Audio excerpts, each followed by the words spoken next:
Hi guys, welcome back to my channel. So today's video is about hay fever. I know it's that time of year when people start suffering from hay fever, and it can be really bad for some people. It affects the way that they work, how they socialise, and it can just really be sad. So I thought, let me start early and put out some tips and some herbal advice that can help you to get through the hay fever season. Okay, so first of all, let's understand hay fever a little bit. What it is your body's reaction to a certain allergen, and it's pollen usually from like the trees or the flowers, and your body reacts to it and produces histamine. Now histamine is like your body's inflammatory chemical. So what histamine does, histamine causes swelling and inflammation in the body. So all of those symptoms that you get in hay fever, like runny nose, blocked nose, runny, watery, swelling eyes, itchy throat and cough, all of those can be mostly blamed on histamine. And that's why when people take antihistamines, it actually makes their symptoms go away for a certain amount of time because it's dampening your body's histamine. But for us to really understand how to deal with allergies and hay fever, it's important that we understand how histamine works, why it comes about, why some people are affected by allergies or hay fever and not other people. So if we understand histamine a little bit better, then we know how to treat it better. I'm sure you've all heard about the fight and flight reaction, the fight and flight part of your nervous system. So that's the part of your nervous system that kicks in when you're under any kind of stress, whether it's mental or physical or whatever. Your fight and flight part of your nervous system kicks in, and what that does, that actually stimulates histamine to be released from different cells in the body, and histamine, you know, goes and does its thing or whatever. Also, when you are stressed as well, your brain tells your adrenal glands to secrete cortisol and adrenaline and whatnot. So your brain tells your body to secrete the cortisol, and what cortisol does, it actually is your body's natural anti-inflammatory. So it dampens the effects of histamine. It kind of opposes histamine and keeps it in check. However, a lot of us are exposed to stress over long periods of time or major stresses on the body, and what that can do is kind of make your adrenal glands tired. In a basic way of putting it, make your adrenal glands tired. You have a low adrenal output, so you're not producing as much cortisol as you should be doing. So when you get stressed or when you're under stressful situations, your body's going to shoot out that histamine. It's going to try and shoot out cortisol, but you just don't have enough. So your histamine is kind of dominating the body, and that's when that brings about, you know, all different types of allergies, not just hay fever. But yeah, so lack of cortisol or low cortisol output can be one of the contributing factors to hay fever. So what we want to do herbal wise, we want to decrease or calm down that part of your nervous system, the fight and flight part of your nervous system. So herbs that are going to help that are things like lavender. Lavender is amazing. You can have that in tea or tincture, or even use the essential oil of lavender. Also, passion flower is really good. Again, tea or tincture, and combining these can be really beneficial. Chamomile is another great one. Just some strong teas or tinctures of these can be really beneficial to tackle that side of the allergies.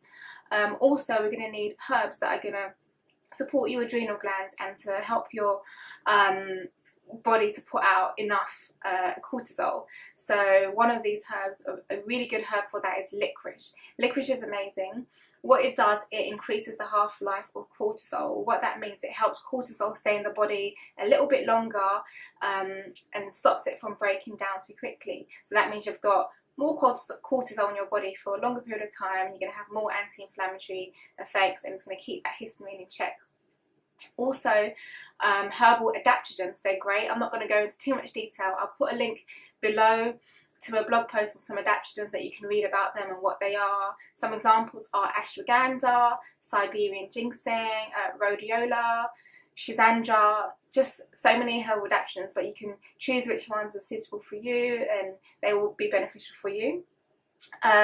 Also some herbal antihistamines. So one of those, plantain, common plantain, is really good at fighting allergies and fighting histamine in the body. Another one is Chinese skullcap or Baikal skullcap. It's really good, very anti-allergenic, antihistamine. But what's also good about Chinese skullcap is it has effects to calm down your nervous system as well. So it's actually tackling the hay fever or the allergies from 2 different angles. So yeah, Chinese skullcap is a great one to use. Herbs that are going to restore your mucous membrane. So when you have hay fever or allergies, you've got a lot of mucus, a lot of fluids are being put out, and you know, it's running from your nose, from your eyes, everywhere. So what you want to do is you want to restore those mucous membranes. So herbs that are good for that are eyebright, elderflower, golden seal. These are going to be really good for you in that situation to help with the mucous membranes. And some supplements that are going to be good for you are your B vitamins, especially vitamin B5. It's really good to support your adrenal glands, so it can help support you in those times of stress and just to help your adrenal glands function as they should function. Another one is quercetin.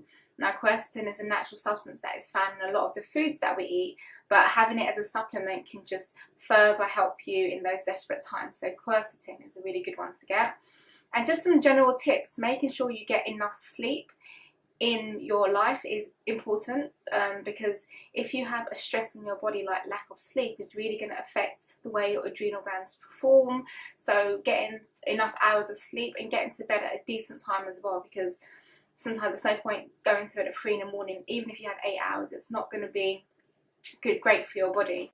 Also, having a wholesome nutrition diet. So lack of nutrition is also a stress on the body, so you need to make sure that you're getting enough nutrients and good foods that are going to help your body to deal with anything that is coming at you. Also, cut down a lot on your sugar and your refined carbohydrates, because what they do is they spike your blood sugar, and then that spikes your insulin, and high blood insulin is related to inflammation. So you want to cut down on those sugary foods and refined carbohydrates, and get some more whole grains in your diet, good fats and good proteins with your carbohydrates, so that you can have good blood sugar levels.